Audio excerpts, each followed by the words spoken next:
There's a kind of peace that comes with a Sunday morning in church. The soft strumming of guitars, the warm hum of old hymnals, the quiet shuffle of familiar feet filing into pews. You close your eyes, lift your hands, maybe not as high as the youth do, but just enough to feel like you're still part of something bigger than yourself, and then, sometimes, something happens that shatters that peace. Sometimes the truth shows up, unexpected and uninvited, like a gust of wind through the stained glass. This story isn't about politics. It's not even really about religion, not the way we've come to define it. It's about a girl with a voice and a church that couldn't bear to hear it. Her name was Emma. She wasn't just some teenager trying to stir things up. She wasn't loud. She wasn't disrespectful. She was 20. She played guitar. She sang the kind of worship songs that made even the tiredest heart feel young again. And she believed deeply in a God who gave us free will. But that belief, that simple, quiet conviction, is what led to her being silenced. It happened on a Sunday just like any other. The youth band was invited to lead worship in the main service, something they'd been doing for a while, a way to let the younger voices shine while the regular team took a break. But in between songs, Emma paused. Not long. Just long. Enough to say something that had been burning in her chest for weeks, maybe months. She said that Christian nationalism, the idea that faith and patriotism must be one and the same, wasn't of God. That forcing people to believe went against everything Jesus taught. That free will was a gift, not a threat. She didn't shout. She didn't rant. She just spoke. And within the week, she and her mother were gone. Not on vacation. Not taking time off. Gone. No farewell. No explanation from the pulpit. Just silence. But what the church didn't expect, what no one saw coming, was that Emma's voice had already sparked a fire. Quiet at first, like a matchstick in the dark. But fire spreads, especially when it lands on hearts that have already been smoldering for years. And now, the youth band, those kids with guitars and tambourines and shaky nerves, are planning something no one expects. They're not trying to burn the place down. They just want someone, anyone, to see what's happening. To know that sometimes the silence in church isn't peace. Sometimes it's pain. This is the story of how a small group of teenagers decided that worship wasn't just about singing. It was about standing. Even if it meant walking away from the stage, even if it meant losing everything they'd known as home. So pull up a chair. Take a breath. Because what happened next? Well, it's the kind of story that might just make you believe in young people again. You wouldn't have picked Emma out of a crowd. She wasn't loud, didn't dress flashy, didn't try to stand out. She was the kind of girl who showed up early to practice and stayed late to help fold chairs.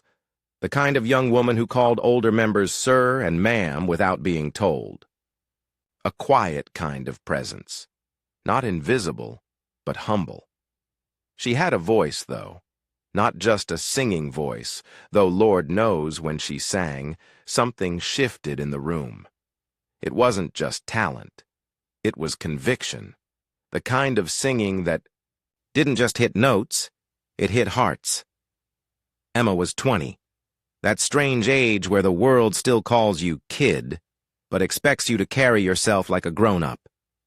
She was the daughter of one of the church's assistant leaders, and she herself had stepped into the same role, helping out with the youth, planning worship nights, mentoring younger teens. She didn't preach from the pulpit, but in the way she lived, you could tell her faith was real. And yet, that same faith, the very thing that drew her to the stage each Sunday, was what would eventually push her out the door. It started slow, like most things do. Small murmurs during service, a comment from the pastor about the war on Christians, values, a prayer that suddenly turned into a political endorsement, a joke about liberals that landed awkwardly, especially with the younger crowd. Emma didn't say much at first. None of them did. After all, when you grow up in church, you're taught to respect your elders, to trust the shepherd, to keep your doubts between you and God. But over time, those doubts stopped feeling like questions and started feeling like convictions. Emma began asking quiet questions in private, not to cause trouble, but to understand. Why are we mixing politics with the gospel? Why does it feel like we're worshiping a flag more than a cross? Did Jesus ever tell us to vote for Caesar? She brought these concerns, gently, respectfully, to a youth leader. Nothing changed. The next month, the pastor spent 15 minutes comparing a political trial to the crucifixion of Jesus, and something in Emma snapped. She didn't yell. She didn't storm out. Instead, she wrote down what she wanted to say. Just a few lines. A reminder, really, of what Christianity was always meant to be. A faith rooted in love, not control. In free will, not fear. And then came the Sunday. The youth band was scheduled to lead worship for the main congregation, something they did every few weeks. Emma was up front, guitar slung over her shoulder, smile calm but eyes steady. The room was full, like always. The music began, light, familiar, lifting the mood like sunshine through stained glass. Then, between songs, she stepped to the mic. She spoke plainly. Her voice didn't waver. Christian nationalism isn't from God, she said, because God gave us the gift of choice. He never forced anyone to believe in him, and neither should we. There would be no narrow path if people were dragged down it. Project 2025 claims to be Christian, but it doesn't look anything like Jesus, and then she stepped back. The band played on. The pastor gave his sermon. Church continued, like it always had. But for those who were listening, really listening, something had changed. Emma had spoken the truth, and the walls might not have shaken, but hearts did. She didn't raise her voice. She didn't call names. But in a world where silence is safety, telling the truth was the loudest thing she could have done. And just like that, the girl with the brave voice became too loud for the church to handle. At first, it seemed like nothing had happened. The service ended like it always did, with handshakes at the door and smiles that felt just a little too polite. No one confronted Emma. No one made a scene. The music played on. The pastor preached. People bowed their heads like always.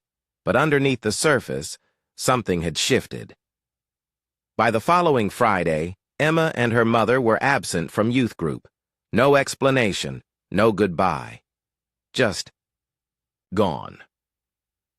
That night, the youth pastor stood before the group and gave a short announcement. Polished. Practiced. Emma and her mother have decided to step away from their roles in the youth ministry, he said, his tone flat. This is a chance for others to step up and lead. No mention of her speech, no acknowledgement of what had been said or why it might have mattered. Just a vague gesture toward moving on.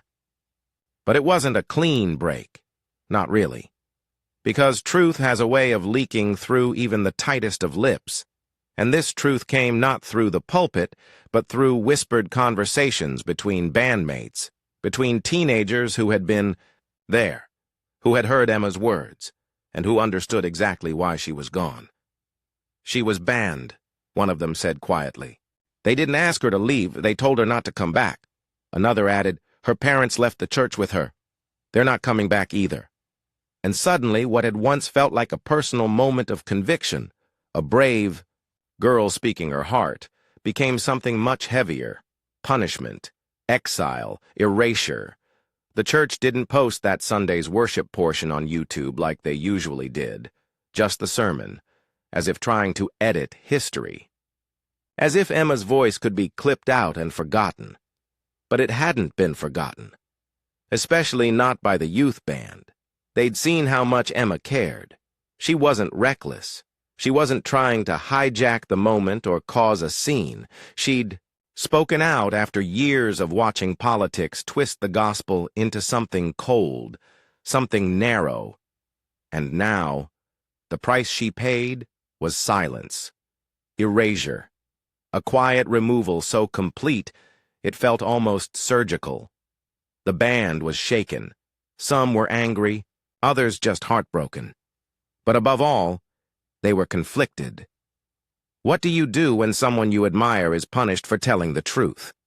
When the people who taught you to follow Christ suddenly seem more interested in protecting power than pursuing truth? They met after practice that night, tucked away in a quiet corner of the church, voices low, hearts pounding. One of them said, "We can't just act like nothing happened." Another whispered, "But if we say something, we could get kicked out too." Then came the real fear. The parents. Many of the band members still relied on their families, for rides, for tuition, for college savings. Speaking out could mean more than church trouble. It could mean home trouble. And yet, the silence was louder than anything they'd heard from that stage in years. Because when someone stands up for what's right, and the only response is to erase them, it sends a message, not just to Emma, but to everyone watching. Stay quiet, stay small, stay in line. And that, the band realized, was something they just couldn't do. The silence was deafening. But maybe, just maybe, their music could speak louder than ever before. They didn't plan a protest. Not at first. They were just kids, barely old enough to vote, let alone lead a rebellion. Most of them had never even spoken out loud during a church service, unless they were singing. But after Emma was pushed out, something inside each of them refused to settle. It started small. Quiet conversations after youth nights, late-night texts, hushed phone calls. "She deserved better," someone said. "We can't let this slide," said another. But the louder their hearts spoke, the more their fears did too. Because standing up, that wasn't just about guitars and microphones. It was about risking the things you couldn't afford to lose. One boy's parents paid half his college tuition. Another girl's dad was on the church's financial board.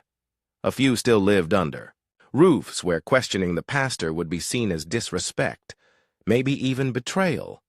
They were afraid, not just of punishment, but of disappointment, of breaking their parents' hearts, of being told, "You've let us down."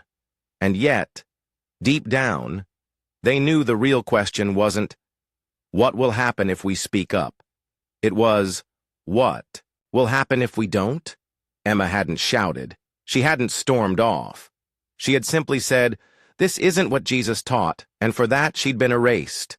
Could they really just pick up their instruments and pretend nothing happened? One night after rehearsal, they sat together on the edge of the stage, legs swinging, the sanctuary dim and still. That's when someone finally said it. "What if we walk out, not in anger, not in chaos, but in quiet, unified defiance?" They imagined the moment, playing the opening worship song on Sunday, the same one that always started the service. The lights would be soft, the congregation just settling into their pews.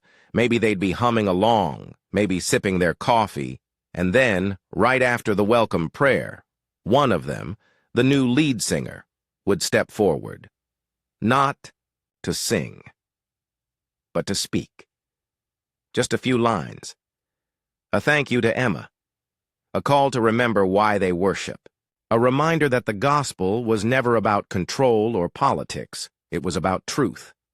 Then, the band would leave their instruments and walk off stage, simple, quiet, no shouting, no drama, just a group of teenagers refusing to play along. Of course, it wouldn't be easy. They argued over it for days. Some said it was too risky. Others feared being misunderstood. "They'll say we're just looking for attention." But one girl put it best. "This isn't about us. It's about saying that silence isn't okay anymore." They kept the plan secret, even from other kids in the youth group. The fewer people who knew, the lower the chance it would leak to parents, or worse, to church leaders. But they weren't totally alone. Two of the band members shared what was happening with older siblings, One who had left the church years before, the other an aunt who was non-religious, but deeply protective. To their surprise, those relatives didn't try to talk them out of it. Instead, they offered to come to the service. Not to cause a scene, but to be parked outside, waiting in the lot. "You walk out," one said. "We'll be right there. Car running. No questions asked." One even said they'd bring a few friends. "Let the church see adults leaving too," they said. It'll say more than a speech ever could. The band began writing the words the lead singer would read. It wasn't easy. How do you sum up pain, faith, disappointment, and love all at once?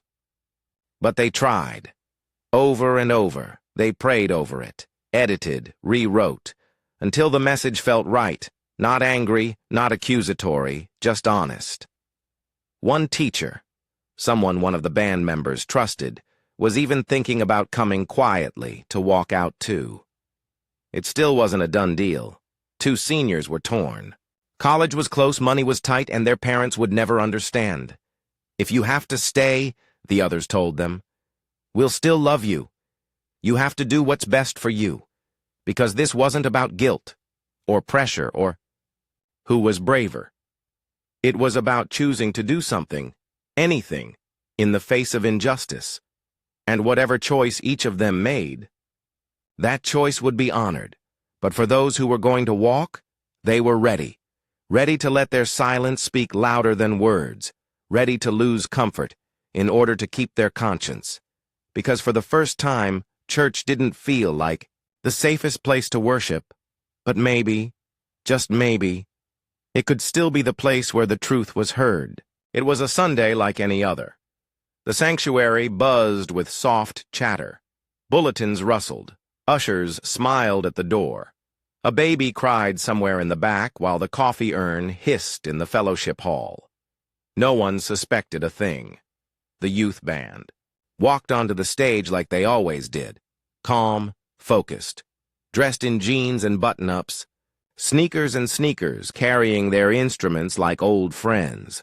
To anyone watching, it looked like just another rotation. The young folks stepping in while the regular worship team took a break. They began with a familiar song. One of those upbeat openers people could clap to without thinking. Hands went up, feet tapped. Phones came out to record their kids. It was almost too normal. And maybe that was the point, because truth doesn't always come crashing in. Sometimes it tiptoes. As the last chord faded, the sanctuary settled into silence. Usually this was when someone would step up with a bright, "Good morning, church family," followed by announcements and a prayer. But this time, the lead singer, a tall boy with a shaky voice and strong heart, stepped up instead. No guitar, just a paper in his hand. His voice trembled a little at first, but grew steadier with every word. "Before we continue," he said, "we'd like to say something, not in anger, not in rebellion, but in truth. We were taught that worship is more than music. It's a way of life, and sometimes it means standing up when sitting down is easier." Emma, our former lead, spoke words that came from a place of love, not politics, and for that she was silenced. "We believe in a God who gives free will, not fear. We believe that faith should never be forced, and that worship should never be political. So today, we're choosing to walk away from this stage, not because we're giving up, but because our worship must mean something." He folded the paper slowly, and then, one by one, the band members began to step away. First the drummer, setting down his sticks. Then the girl on keyboard, hands shaking as she unplugged her board.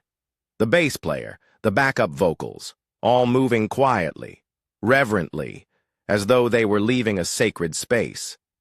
The congregation didn't move. For a few seconds, the room was suspended in stunned silence, like time had paused to listen. And then came the soft shuffle of footsteps.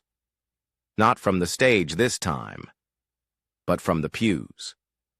A woman in her 60s, one of the youth's aunts, stood up and walked toward the door, then a man near the back, then a pair of teenagers sitting with their grandmother. No shouting, no fanfare, just shoes against carpet, hearts in hands. Outside, cars waited, relatives, allies, people who had come not to stir trouble, but to be shelter. Some of the youth went straight to the parking lot, slipping into warm cars where hugs and tears came freely. Others lingered a moment longer, looking back at the sanctuary, not with anger, but with sadness. Inside, the service stumbled forward.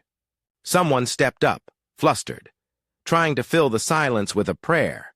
The pastor made no mention of what had happened. Not that day, but the silence left behind was louder than any sermon. In the days that followed, some parents were furious. Some kids were grounded, a few were forbidden from youth group indefinitely, but others started to ask questions. What did Emma really say? Why wasn't her voice allowed in church?